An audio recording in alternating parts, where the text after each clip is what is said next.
One time in 5th grade I was at my friend's house and there were 3 of us, so we were watching a movie in the living room, and I really had to go to the toilet so I did. But then at the corner of my eye I could see in the mom's room was really nice nail polish, and since no one was in there I went and grabbed them all. I heard her coming and I didn't want to be caught, so I hid in her closet, which was a bad idea because I was bursting for the toilet. She came in and I thought she would only stay for a little bit, but that bitch was getting ready to go to bed, so I knew I was at ked. It came to the point where I couldn't hold it anymore, so I pooped in her closet, on all her clothes. Eventually she smelt it out and saw me laying there with poo everywhere. Long story short, she called my mom and she came to pick me up at 3 in the morning. LOL, I don't regret it. She was a bitch and deserved it. LOL. From Anonymous. Going into my freshman year, but anyways, this was when I was in 8th. There was this group of girls that I hated with a passion and they hated me. I'm not popular but I have a lot of friends, but anyways they would always make comments about how my dad left me and how it was my fault. So I had this friend, let's call him Jake. So Jake and me were really good friends throughout the year, and one of the mean girls had a huge crush on him. Jake was pretty popular too, so shocker. Anyway, so on Christmas he asked me out and I saw that as I chanced to ruin everything that gorilla looking ass bitch has ever done, so I said yes, even though I really didn't have feelings for him, but eventually I did, and I dead ass fell in love with that man. So when that pig pit looking whore found out, she made a fake account on Insta and posted my nudes. Me and her used to be best friends, that's why she had them, but I didn't really care because they looked good. Then she proceeded to DM me on that account how she was gonna kill me and hire someone to sexually assault me. I didn't know who it was at the time, so I told my mom and we went to police and they eventually found out that it was her. She never got in trouble because her parents are super rich and paid police to drop it. But anyways, fast forward to March. She was hit by a car and died, so I could finally stop worrying about her trying to break me and Jake up. Her parents had a funeral that everyone could go to and I refused to go because she probably looked like a shriveled ass worm that stayed in the sun for too long. But Jake went, but I didn't care. I later found out that he fucked the dead bitch's best friend in the morgue. One time in 8th grade a cute guy added me on Snap and we started talking, and it turned out he lived in my neighborhood, so one night I snuck into his house and we both said we liked each other and started making out. Then it just got rated R. His mom ran into his room crying because she found her cat dead and walked into us. You know. Anyways, we are married now and family reunions are awkward. In 6th grade I was texting this guy, we'll call him Jack anyway. So I was texting Jack and one night he texted me, "You up?" And mind you, it was 4 in the morning and I was up binge watching Netflix, so I responded, "Yeah, what are you doing?" And he proceeded to reply, "I'm horny AF, down to trade nudes." Me being dumb but also smart, I said yes, so I went to the internet, searched nudes and got some fake ones to send to him. After he sent me a video of him nutting, so a few days go by and he asks me if I've ever given head, and just to seem cool because I didn't think he was serious I said yes. So then he texted me, "Can you give me head after school tomorrow?" And still thinking he wasn't serious I said sure. So I'm in 7th period the next day and when I'm walking out the school he comes up to me and says, "Are you ready?" And me forgetting what he asked me, I'm like, "Ready for what?" So when I was in 6th grade there was this girl named Carla and she didn't like me, so I annoyed her on purpose because I didn't like her broke ass either. So I was walking in the hallways and she bumped into me with her stank breath ass in front of her crush, so I kissed her crush on the cheek and beat her fat ass up right there, and her ugly ass friend Melissa jumped in with her Joey loving ass and I beat her weird ass up too. So me being the boss ass bitch I spit on both of their whack ass faces. And Mealy, if you see this you can go die, you smelly deli looking ass. On by the way, now I am in 8th grade. Thank you for your submission. Okay.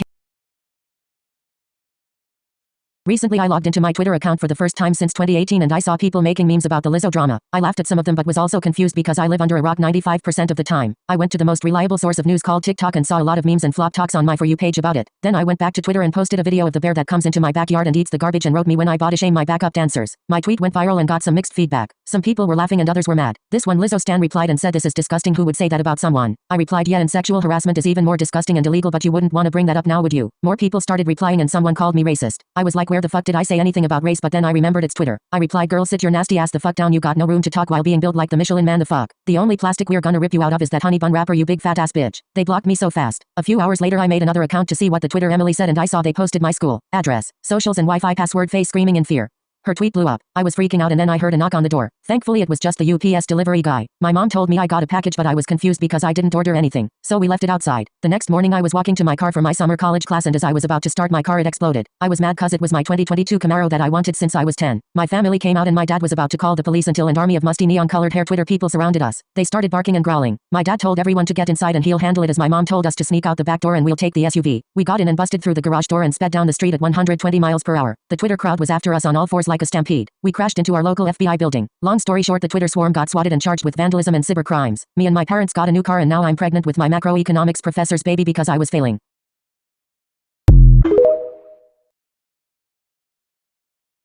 Warning, this story is long as fuck, and preppy. One time back in 2020 during quarantine I was on a Google Meet for school and I got tired of hearing my annoying ass teacher munching and crunching on her healthy baked Lay's and Diet Pepsi while teaching trigonometry. So I clicked off the tab and pretended like my Wi-Fi didn't work. I went on YouTube to watch some Among Us videos until I had an ad pop up. It said win an iPhone 12 Pro Max early for free. I was like, bitch yes, I need to upgrade from my old ass iPhone 7, and clicked the link. It took me to a sketchy knockoff version of the Apple website and I hit confirm my prize. I was gonna be the richest kid in school, nail polish being applied to fingers. I put in my address, bank information and social security number in the form and submitted it. It said my iPhone would come in 1 week, which was right before Halloween, which I had a big party to attend. I wasn't invited. A week passes by and my phone didn't come in. So while my parents were at work I stole my mom's old ass 2004 Chevy Avia with like 300k miles on it and drove to my bestie Deborah's house. I obnoxiously honked the horn with my pussy and yelled, get in loser, we're going to the Apple store to confirm this iPhone illegally before it releases party face with a party horn, hat, and confetti. I sped at 85 miles an hour on the state thruway and 10 minutes later we crashed into the Apple store. I walked in aggressively with my purse in slow motion with my Karen persona and went to claim my illegal iPhone. The worker had no idea what I was talking about. Security was about to kick us out until one employee looked at the website on my phone and told us it was a scam. I knew they were lying. I was about to go defense lawyer mode until security threw me and Deborah out. We were banned from the Apple store, face screaming in fear. As we were walking back to the car some guy lured us into the alley next door and gave me my free iPhone 12 Pro Max I confirmed last week. I thanked him and went home feeling like the baddest bitch alive, nail polish being applied to fingers. Over the next few days I noticed my laptop being slow and my social security number was used for a job I don't work at. I told my parents about that and they ended up getting an identity theft lawyer. Which little real life fun fact about me. My family has a weird generational cycle of experiencing identity theft and fraud, and it started with my great grandparents and most recently to me when I was 16/17 and my sister when she was 8. Personally I feel like the universe has been hating me since the pandemic with all the trauma and missed opportunities it's given me. I'm not okay. Anyways, a few days later I was getting ready for the big Halloween party. Me and my bestie were gonna crash Tiffany's house party, also known as the typical early 2000s high school movie popular girl, who hated us because her ex asked me out. I literally rejected him because he was an asshole to my friends and that bitch still hated me. So we got on our costumes, and by costumes I mean we were cosplaying our favorite 80s band members / and AXL Rose, which almost nobody at our school listened to because they all either listened to ghetto rap or were hillbilly Morgan Wallen stans. Come for me stan Twitter. We ate up everyone at the party we weren't invited to until Tiffany screamed and the music stopped. Her bestie Jessica was dead in the bathroom with a knife in her chest. Naturally she started blaming me and Deborah as if we cared enough to go that far. She said we did it because we weren't in dress code for the party, because that was more worse than the fact that we weren't even invited. I snapped back, girl, we were down here the whole time talking to Janet, and second of all, don't come for our iconic costumes when you're wearing almost nothing. She said STFU, at least I took time to do my hair, unlike your nappy ass hair. That insult gave me more flashbacks of my underclassmen years of high school. Everyone was like ooh face with open eyes and hand over mouth. I was gonna insult her hair back, but TBH, she had really nice hair though. Deborah said don't come for your name's hair. You know deep down you're just jealous you don't have the same hair type as an iconic 80s guitarist, nail polish being applied to fingers. Then the power went out and everyone started screaming and running around Tiffany's mansion. The lights came back on and Rory, the iconic vegan in our class, had a katana through her stomach. She weakly said they took my beans and they're after your name and Deborah, and fainted. Someone called an ambulance and we were crying because we loved Rory. Then me and Deborah dipped and ran as far away from Tiffany's house as we could until we were stopped by someone in a trench coat and fedora.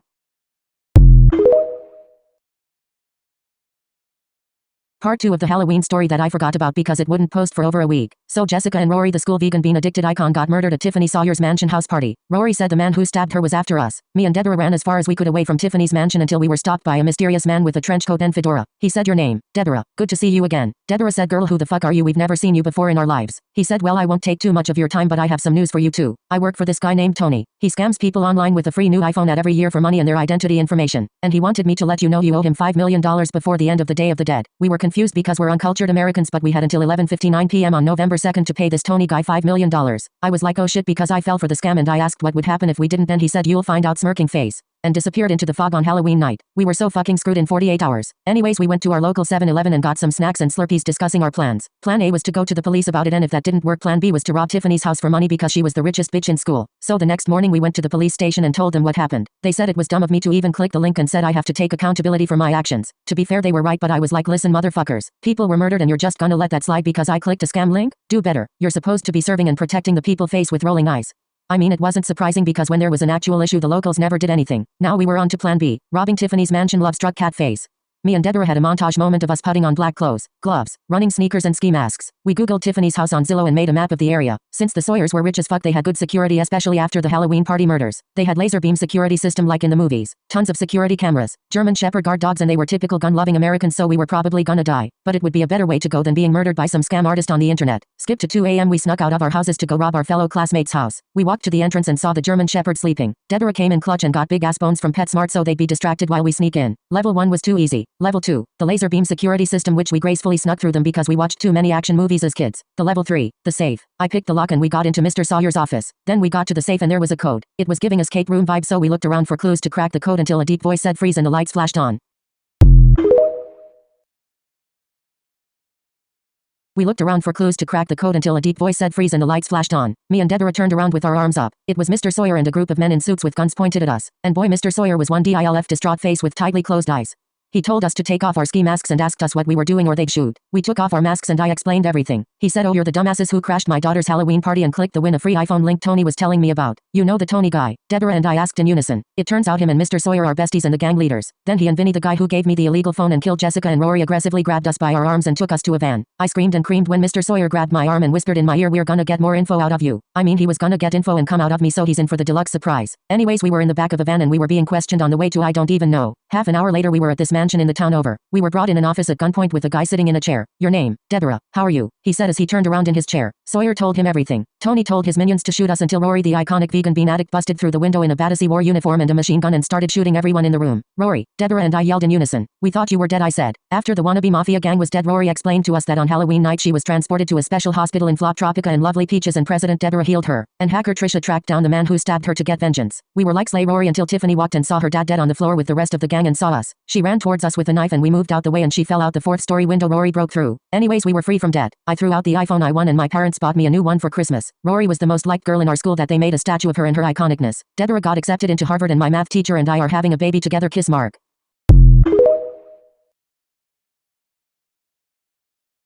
Okay, so when I was in 1st grade, there was this weird ass kid who always said I love you, and I thought nothing of it, and at one point I really liked him, so we sent notes, and he said he was gonna kiss me at recess and he told me where, so I said, okay, but it didn't happen, so yeah, I lost feelings. Also, my dad always said if someone said I love you more than your parents do, then beat them up, so I always said okay. So one day at school he said I love you more than your parents do, and I held his hand and took him behind this slide. No one was able to see us. Mind you, he was in karate, so I kicked him in the stomach, and he started crying. I walked away from the slide like the bad bitch I am, and after that he skipped school for 3 days, and nobody ever figured out, and I never got in trouble.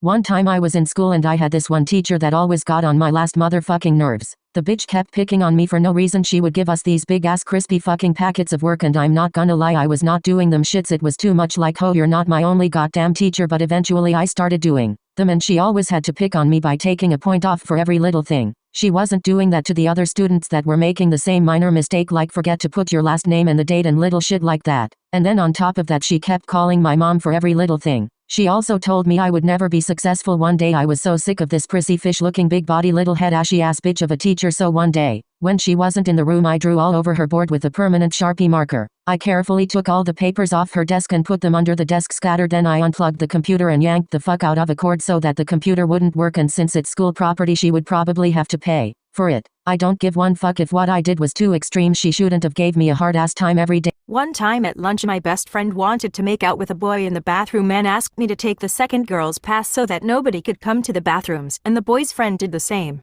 Then we all went to the bathroom and my friend went into the boy's bathroom, so I left her there and she said she would be back in 10 minutes.